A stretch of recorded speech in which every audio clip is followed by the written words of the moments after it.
So I've arrived about half hour later than it should have been. May get to the hotel by midnight, but the train journey from here is meant to be easy.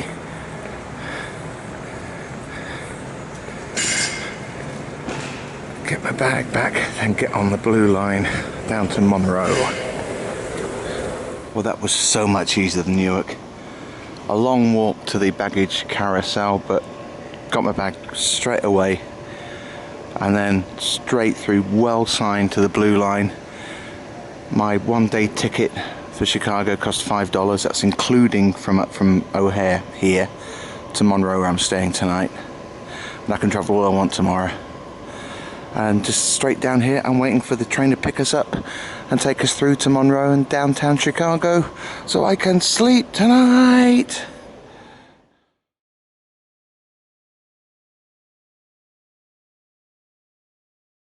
So I just had breakfast at the hotel. It's Monday now, 27th of March, and yeah, I slept all right. The bed is massive, and although I had trouble getting them to believe, I had to check several things, that I was booked in for 2 nights. We got there in the end. I got here just after midnight. The weird thing was, when I got off at Monroe, it's just around the corner from the CTA station, but the streets were empty. It was just like being in Manhattan again, but everyone had just gone. No one, which was very odd. So I just had my breakfast, as I say, and the staff here today have been lovely. The girl on the desk and the lady dealing with the breakfast, they're nice. That's great. So now it's out for a day of very dark tourism. So yeah, I've dressed appropriately. It's cold out here. Not freezing, nothing like Manhattan was on Saturday. It's so much quieter, so much quieter. It's like walking around the city of London, which is not that busy. So that's all good. How mad is this? Look, litter pickers at the tube station, just going on the tracks. Which is crazy.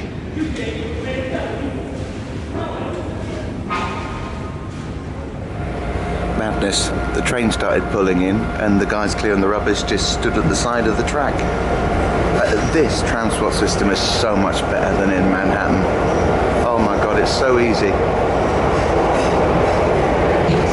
It's only 10:30. It's a beautiful sunny day and I'm in Norwood Park, and within about 10 to 15 minutes from here I will be in West Somerdale Avenue and seeing briefly a place that I never thought I'd see.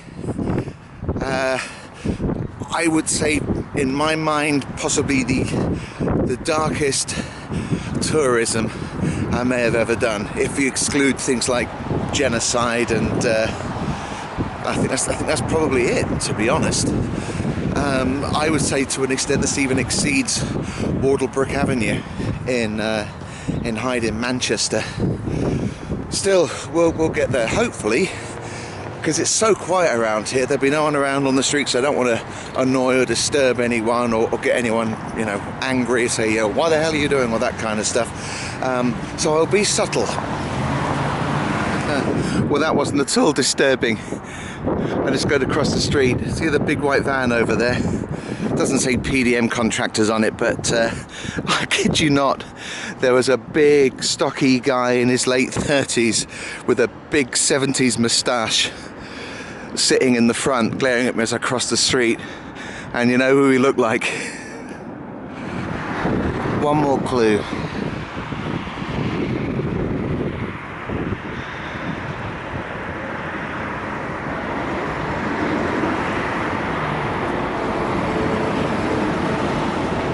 I'm walking down West Somerdale Avenue now. Nice breezy day. A little on the cold side, very sunny. Of course there's no one about. Of course there's no one about. But just look at the houses on the north side of the street. Or is that? No, that's the south side of the street. What am I saying? The south side. I'm getting very, very close to it now. In fact, that might be it. Yeah, holy shit. See, the sidewalk's been replaced over there.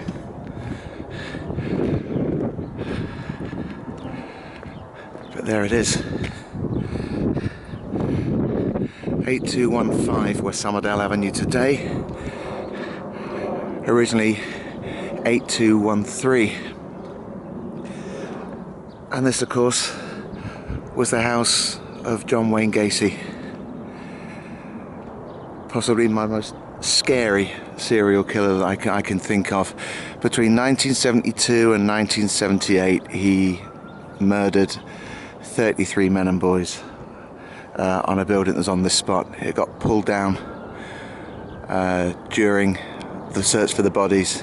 29 were found on this property, 4 dropped in the Des Plaines River, not too far from here.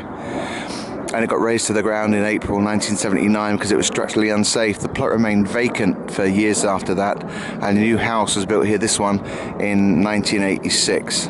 It still turns up in the news because of, well, obviously because of the case, and sometimes that they deal with the house being up for sale again, and do the people know what happened here. And I just looked at a web page today from when it was sold. It's a lovely house inside. So here's the original sidewalk from that time, but you can see directly in front of Gacy's actual house, or the site of it, the entire sidewalk's been replaced. So there is nothing left from Gacy's time here. The house is on exactly the same plot, so the doorway in would have been pretty much about where the side of the garage is, that the right hand side of the garage, just there. Of course, there's no one around. No one's bothering me, and more to the point, I'm not bothering anybody else. But sure enough, there we are. It's a regular quiet residential street with nice houses on it. Absolutely nothing to pick it out from the others. I mean, my stomach is churning slightly being here. If I'd been born 10 years before, I would not want to be standing here looking in that direction in the 1970s. That would not be a safe thing to do.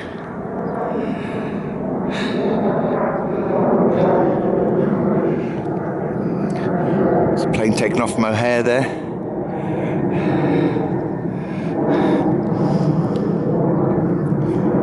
I have hundreds of old press negatives at home of the site being demolished. Maybe I'll put a few of those up in part of the video. But obviously the houses either side, these were Gacy's neighbours. The houses were there at the time. Wow.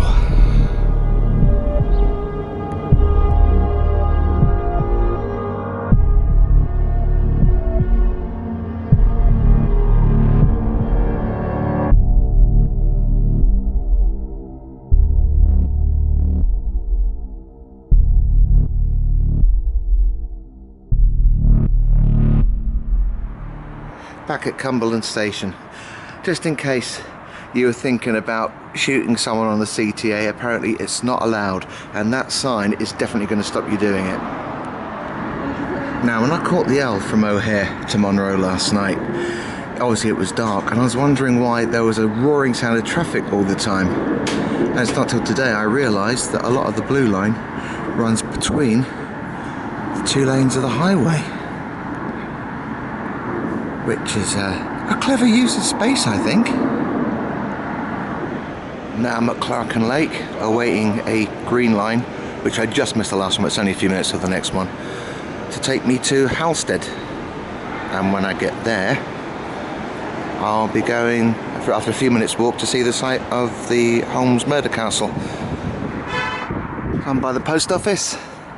611 63rd West Street in Chicago. I've just crossed all the way from north to south. And how insignificant does this look given its place in criminal history? This is the spot of H.H. Holmes's murder castle. One of the most notorious serial killers in world history. I mean, it goes a little bit under the post office building as well, but it's mostly here. Now, I'm not a clever bunny. I do a lot of research, but I owe knowing this to a couple of YouTubers who've got their own channel. The name escapes me at the moment, but it's a man and a woman who wear black, and they go around a lot of crime sites in Chicago. And they got the exact spot because they had a photograph of the murder castle and these railway struts, which in the video that they put up looked a lot further away than they are. But I'm right next to them. Well, right next to them, you know, about 50 yards away. I won't go down there too far. There's probably serial killers down there now. But those struts are there in the background in the picture. So this was a side street right next to it. Again, there's actually the site where it was. I'm not going to go through the history of Holmes much because, well, you probably know it, and if you don't, Google it. I've seen documentaries and films and all this kind of stuff, and his case confuses me so much. He travelled all over the place and he linked up with different people, killed different people. The major thing, of course, is the 1893 World's Fair in Chicago, when he let this place out. He'd had it specially built. Whether or not it was with lots of secret rooms and people were laid off because he killed them and all that kind of stuff, I think it's some kind of conjecture. It was just built very oddly. But he'd rent this place out to people visiting the World's Trade Fair, and he'd kill them here and take all their money.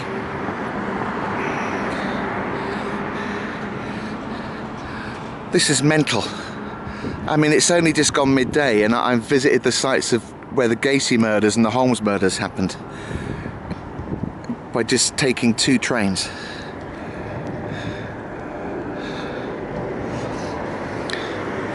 I expect that bridge may well have been around here at the time. That looks very old.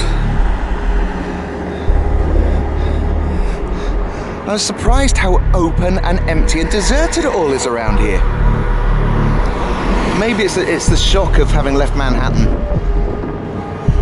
But there we are. I don't really much more I can film with this spot.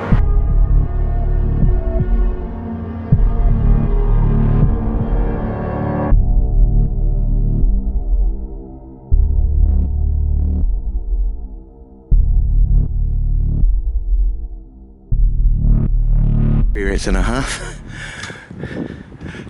Getting buses in South Chicago is a little more like Manhattan. I stick out like a sore thumb round here. The second bus was much emptier and easier. The first one was a little scary. Nobody gave me trouble, but there was a guy there's clearly a bit mad who was talking to me about God all the way. I thought, let him speak, let him speak. So, I'm now very much in South Chicago, much more than I was with even the Holmes murder site. And yet again, there's another dark tourism place I expected that I'd never actually get to see. But I'm walking down 100th Street now to see a site which is forgotten by many today, but at the time it was a big major thing. So I'm going up to 2319 East 100th Street, which is just across from here, just about where there's a squirrel in front that you can't really see. It's right next to a daycare centre as well, which is kind of way. That sounded celebratory. It wasn't meant to. It was meant to be in a. Oh, that's a bit uncomfortable.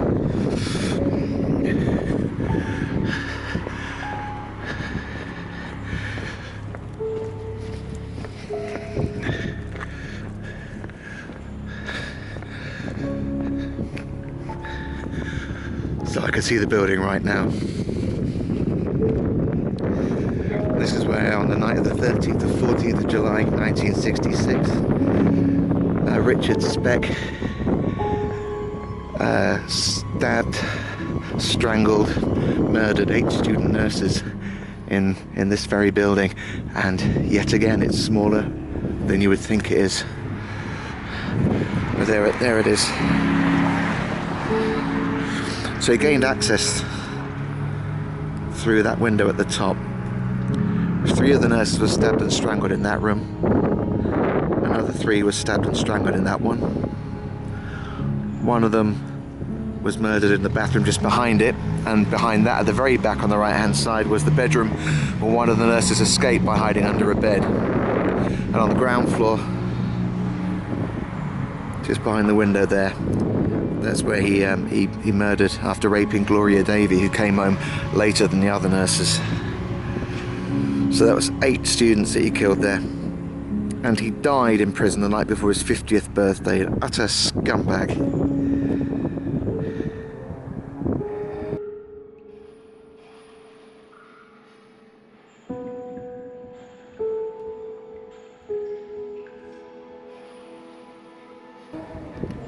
View down the street, view across the street. Yet again, there's no one about. This is such a weird thing about Chicago. There's just no people anywhere. There's some cars, it's just so quiet. And the daycare centre next to it, which is really kind of creepy, but there we are, that's the building there.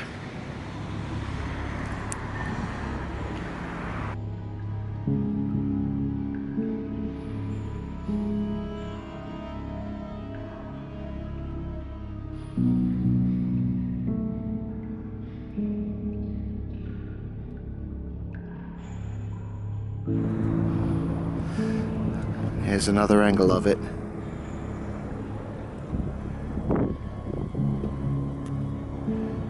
Before I move off and get a bus out of this.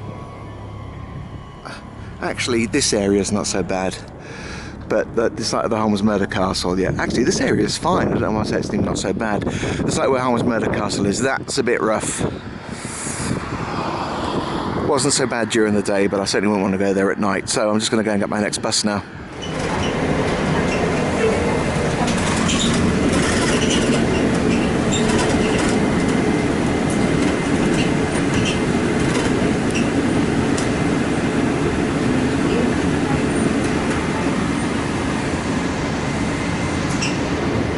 See that over there? That is Hutchinson Field, which means I own it.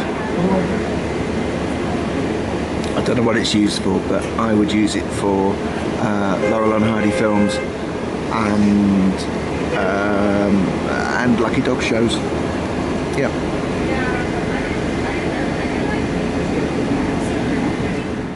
I'm on the north side now, and I'm feeling much more comfortable. I've just got off at Fullerton, and about a 5-minute walk from the station. I'm now going to go and see the, it's now the Victory Theatre.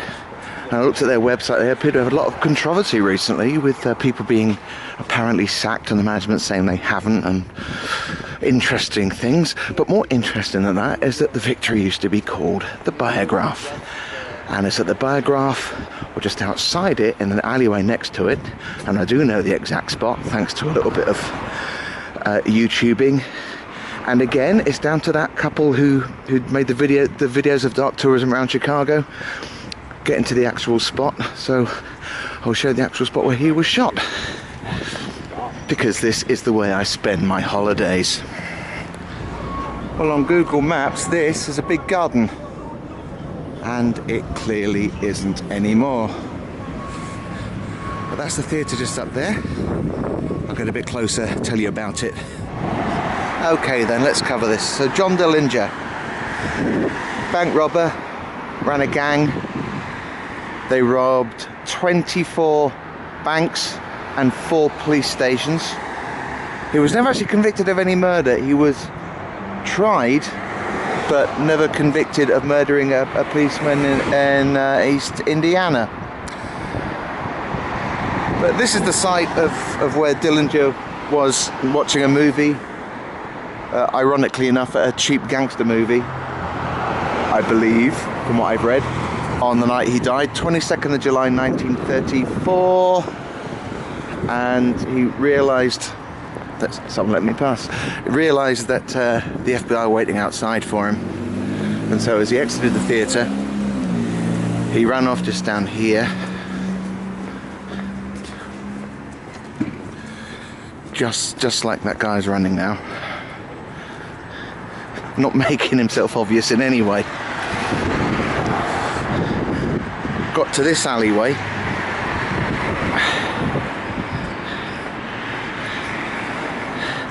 and he was shot exactly here. This is where John Dillinger died.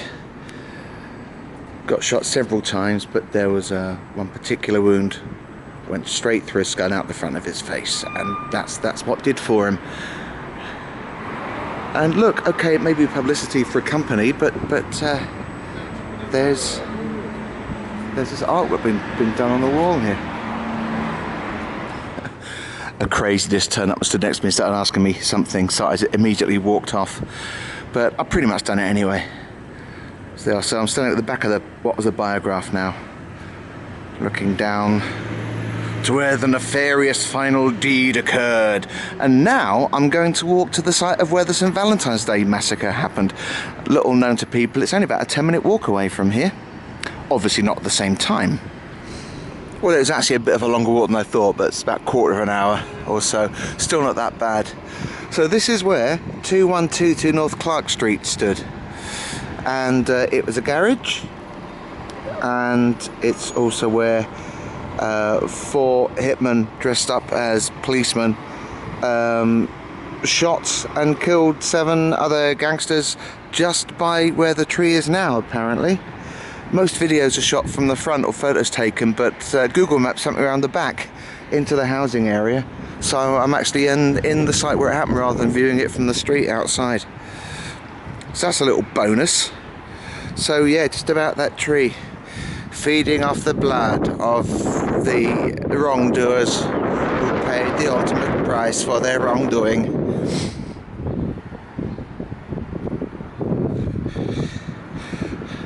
I will, sunlight too much. I will walk around the block a bit and then see it from the outside like most viewers do. And it's not something I really know a great deal about, to be honest, because it's gangsters and it's never really been my thing. So I carry on walking around the block. After the fuss had died down, the place actually became an antique shop, and the owners of it found that people visiting were much more interested in the history than in buying anything. So it was demolished in 1967, and a lot of people bid for the back wall of it. So I'm guessing this would be beyond the site, and I'm guessing just the front bit. And I'll carry on around here and read a bit more and then tell you it. I'm walking back down North Clark Street now. So it was the morning of the 14th of February 1929 when Capone's gang gunned down the 7 men. That pizza place over there, I think that's the one, unless I'm much mistaken. Bear in mind, I'm only reading stuff off a website.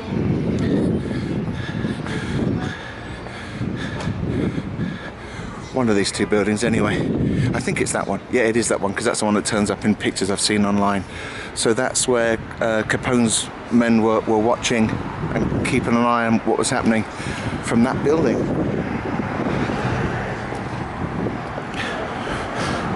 So I guess they'd be looking out of that side window there, because they'd have a better view, wouldn't they? That would make sense.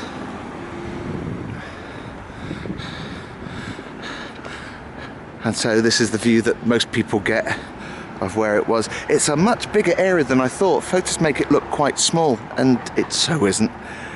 It's a big area. So there were people interested in buying all the bricks from the place when it came down in 1967. So I'm guessing that it was the back wall of the garage where they were all shot. Bear in mind, this is me knowing nothing, because I should know more.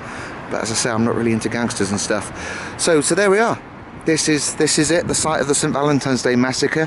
I have now covered in one day 5 important killing stroke murder spots, all of them internationally famous, in the space of one day, and I am a genius. So now I'm going to go and get myself a proper deep pan Chicago pizza and go and see a view high up. I did it, yes. Now on a bus going through Lincoln Park.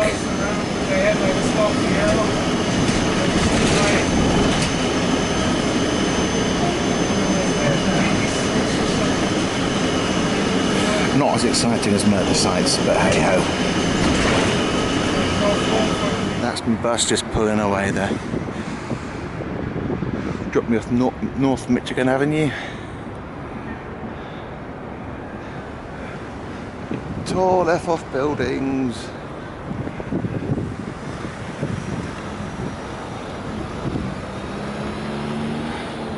And the haunted one. Off to get a pizza. Here I come. Time for pizza. This pizza is brought to you by 2 customers from Chicago who came on my Ripper tour a few months ago and gave me $20 to say you must get a pizza here with this. So I'm doing it.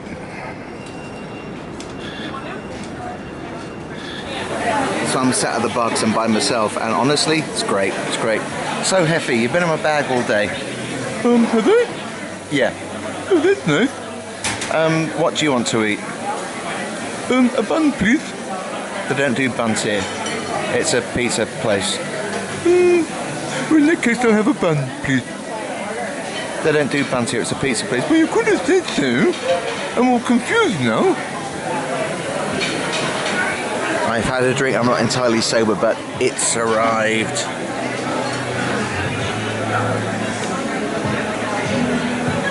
The meal I was looking forward most to on the entire trip to the USA is in front of me. It's time to begin. Well, that wasn't cheap, but of course, why would it be? Still, it was great, and of course I couldn't finish it. Doesn't look that big, but it's more than enough. So I'm now going up to the top of the big tower thing. Isn't this thing amazing? I don't know what it is, but it's amazing. Looks better lit up. So I guess that the big horn thing I spoke about earlier is exactly where I'm going. So I'll be going up the top there. Just whoa. I couldn't find how to get in here. It took me ages, but once I did, realising that my tickets actually go through the same places, tickets you haven't bought, even though I bought one in advance. Just look at this. I'm glad I came now and not during the daytime. I thought I wouldn't see much, but it's amazing.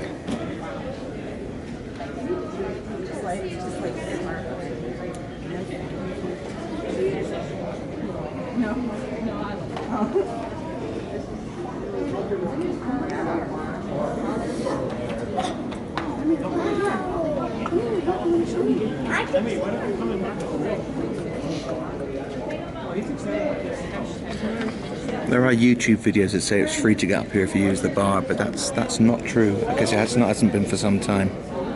We were like all the way over there.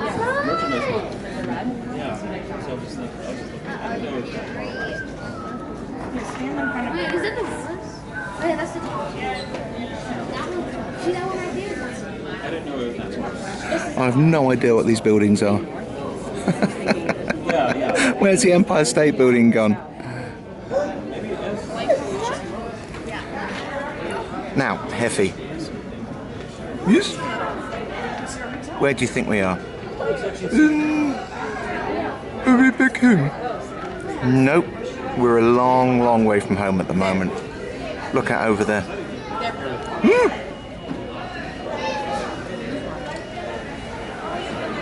So where do you think we are? I don't know.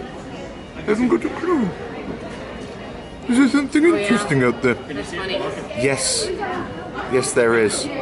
Did you not see it? See what? The view outside the window. I don't think there's a view outside the window. Yeah, there is a view outside the window. Have another look.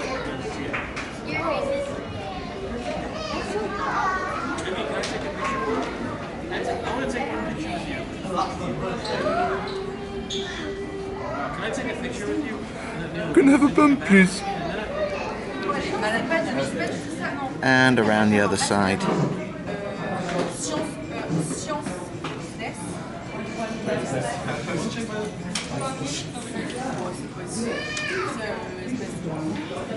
Almost big word cloud bar floating through the air.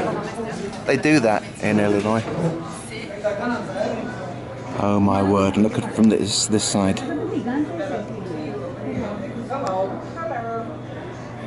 It's like something out of a sci-fi movie.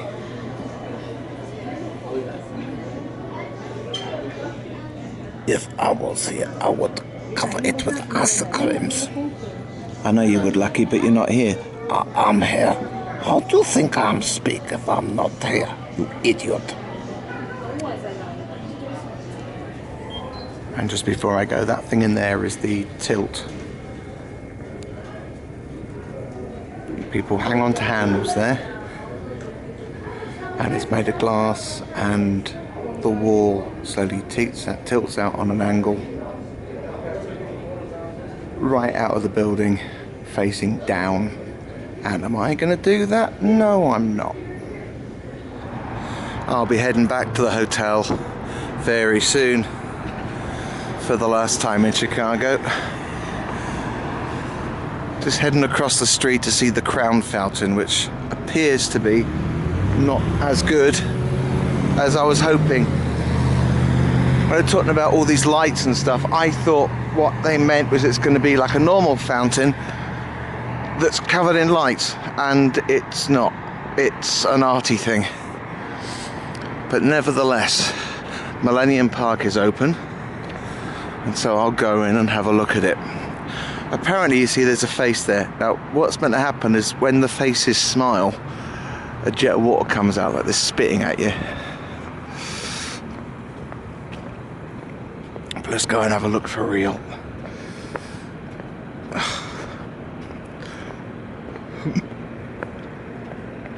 I couldn't finish that pizza, it was way too big. It's still giving me heartburn.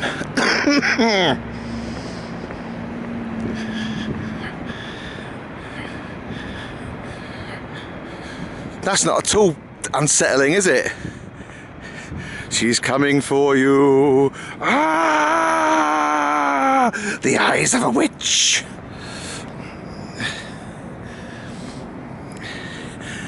This is why my YouTube channel is free and I don't monetize it. There's another one there.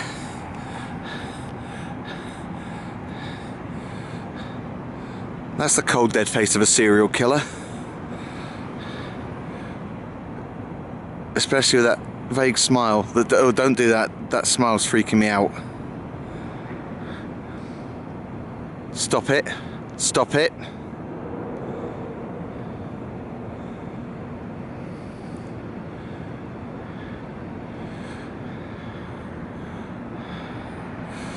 Look, leave me alone.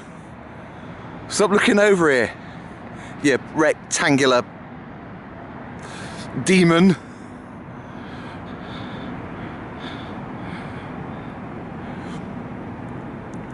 Well, I'm getting some comedy value out of this, but I have to say it's not really what I was expecting.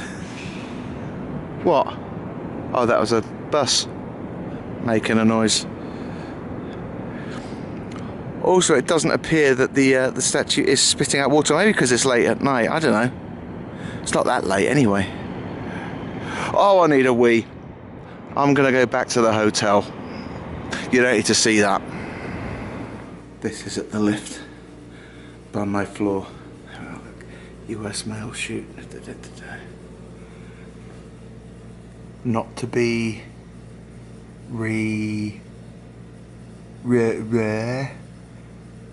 what does that say?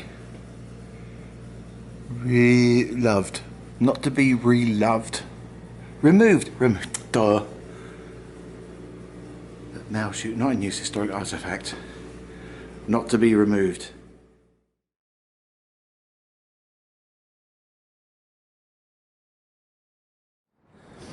And now it's Tuesday the 28th of March. And the weather's not sunny today. It's still a bit cold, but jumper's doing me. I should have worn something below the waist as well. I'm getting a lot of strange looks. So I just had breakfast for the last time at the hotel, which is down that way. And now I'm going over to be a total tourist. And I'm doing it fairly early in the day. It's about 10 to 10 a.m. at the moment. To do it before the other tourists get there, because I feel like an idiot being a tourist. So here we are, Cloud Gate, which sounds like a religious cult. Made by Anish Kapoor, also known as the Chicago Bean, and a thing that everyone does and most Chicagoans are disdainful for, I believe. There is a little tradition that once a month, one of the oldest people in Chicago gets picked at random to clean the entire structure with just a lens cleaner cloth for a pair of glasses. Basically, if they should die during it, they just stick them inside. That structure is filled with the corpses of thousands of rotting, dead old Chicagoans. Can I see me? Oh, look, I can see me. Look, I'll zoom in. Who would have thought that a reflective structure would actually show the individual in it? I've got to try and find where I am though. That's not me. Where am I? Is that me? That's me. That's me. Hello. Hello. So now we go inside the bin. You'll notice the exostructure of this strange pod. It is made of reflective poo. This is me, your guide today. Hello. Now we are underneath the... Whoa.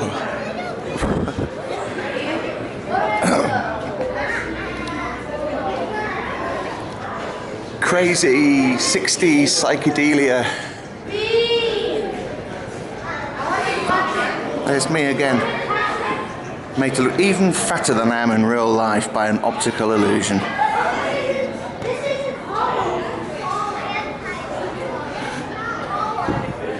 It's a... Do you know what? Looking up makes you giddy.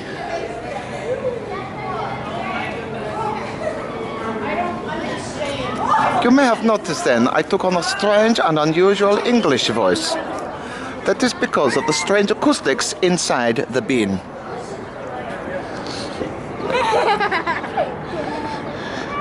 That was the daughter of Satan just then, just stabbing people to death. You might have heard the laugh of evil, and there goes the dance of evil.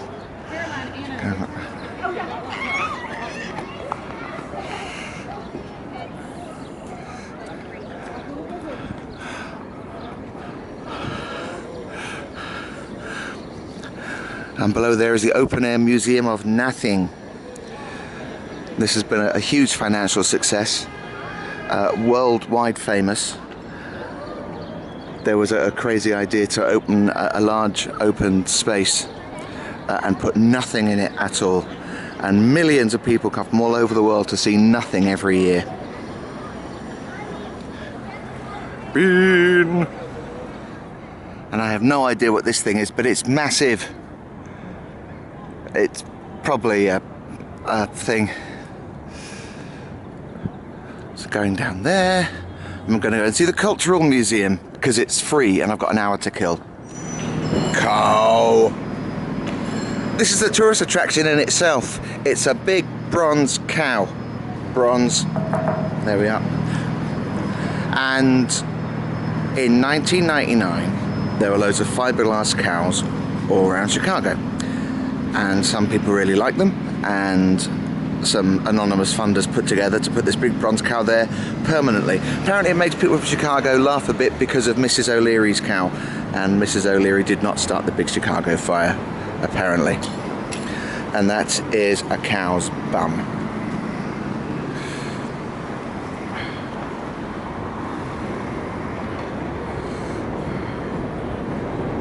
Now, here's the thing. There's a Picasso in its eye there. This sounds like I'm making this up, it's true though. And there's a great big marital aid in his eye there. Moo. I say his eye, but it's clearly a lady cow. Or maybe a lady cow that identifies as a gentleman cow. Moo. Anyway, now into the cultural centre for shits and giggles. Wow, this is nice. Thank you, Marsha, for your suggestion that I should come here before I leave. Look at this. It really reminds me of my flat in Guildford. This is the Preston Bradley Hall. I know all this, I didn't just read it on a sign. I definitely knew this by myself. And this ceiling dates from 1897. Nearly 3,000 individual pieces of glass. And it's by Tiffany. Yes, she from EastEnders. Or it could be the girl who sang I Think We're Alone Now in the 1980s. Nobody's ever worked that one out, but it's the biggest thing that Tiffany ever did. Apart from having a #1 single and getting killed in Albert Square.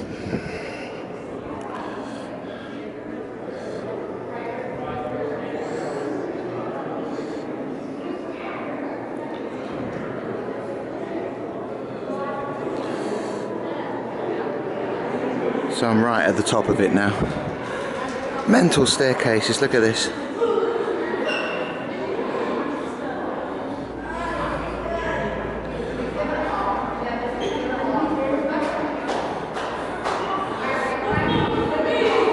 When you go up, you go down. When you go down, you go up. When you fall over, you break your leg. That's the top of the Tiffany glass dome. So it looks very different from the outside, doesn't it? It was all a big optical illusion. There's plenty of them in Chicago. And that's really what it looks like. They've got a little beehive on the top there for Chicago bees. And they're the ones who actually make the deep pan pizzas around here. One of the lesser known installations at this place. An amazing Henry Moore sculpture of a human thumb. Going totally unnoticed by most people. So, corner of Michigan Avenue and Adams. And there we are. Thanks again to Marsha for the advice. The beginning of Route 66, which I'm not actually taking today. Now, here's the thing, right? I'm going to carry on filming as I walk this, see Route 66 there. Actually, I won't do that because I need to take a photograph. Okay, so let's start again then. Right, so the Route 66 sign is there with homeless guy beneath. I just given a couple of dollars to because he was polite and he didn't actually hassle me. And I felt sorry for him. So we walk down Michigan Avenue. Is this Michigan Avenue? Or is, I don't know. I don't know. Maybe it's not. Although I don't know these things. It says Grant Park there, but then America's told me lots of things that aren't true.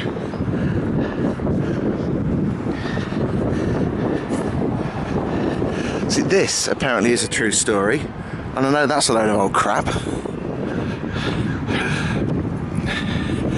I'm just continuing walking a block south here, just so you know the distance. Now, this thing about Route 66, right? It says it winds from Chicago to LA. Well, that's you know, fair enough. More than 2,000 miles all the way. Yeah, get your kicks on Route 66. Now, I've not kicked anyone on Route 66. I don't really know many people who have. It sounds a bit violent to me. Now, there's all the things about, you know, goes through St. Louis down to Missouri. Oklahoma City looks so pretty, but it doesn't mean that Route 66 goes there. It could just be a little observation that Chuck Berry made and Mick Jagger continued doing. And so there's a guy just singing along with it there. And so Marsha's told me that if I'm at the right place, is this Jackson? So we've been talking about Jackson ever since something went out. I don't know if this is Jackson Boulevard. There we are. Now, Marsha's told me that Route 66 ends here as well. There's also a sign that says it, but I can't see it. I can't see where it is. I'm almost shocked. I'm going to have to look around and turn the camera off. So I was just there and now I'm here. Look, I found it. just a little way down Jackson, just facing the other direction. So this is the end of Route 66. Don't know how clear that is on the camera. It's showing up very dark here. So all this stuff, right in this song that's world famous about traveling the USA on Route 66, it's a great big lie because it was a 5-minute walk. It's so exaggerated. Thank you to Marcia for telling me this information. And now back to the hotel and check out. So there's the Chicago L above me, walking back to the hotel just to check out. And look what I can see at in the very distance. The last letter has been obscured due to legal reasons and the fact it might make you vomit. Trum. What could that be? Whose tower could that be in Chicago? That's right, Frankie Trumbauer, the famous jazz musician. So right next door to the CIBC Theatre. I don't know what that stands for. Chicago International bloody... I'm not using that word. And my hotel is here. The Hampton Majestic. Not the Majestic Hampton, which is a very different thing. By Hilton. I don't know where the Hilton is. So here's my room in Chicago. The bed was huge, but the carpet's a bit overlook hotel. It's a bit dark and brown for my liking. Needs a refurb, but it was all right. That's a Garn telly. So I've checked out. I'm not far now from Union Station, and this is the Sears Tower. Officially called the Willis Tower now, but nobody says that. It's like a swear word. So it's the Sears Tower. So I'm over the Chicago River now. It's a dodgy bridge. It's a traffic bridge, but it rumbles and there's gaps between each section. You can see straight down into the water. And I managed to film. My friend Jez sent me a little video clip and says go to this building. But I'm not going to it, but I picked it out. Look at that, strange construction, huh? I saw an engineering video about how they made it last night and about how it works, given the fact it's all done like that at the bottom, which was necessary because of the lack of space. So there we are. So, just turn around here, and in front of me now is Union Station, where I begin my journey on the California Zephyr.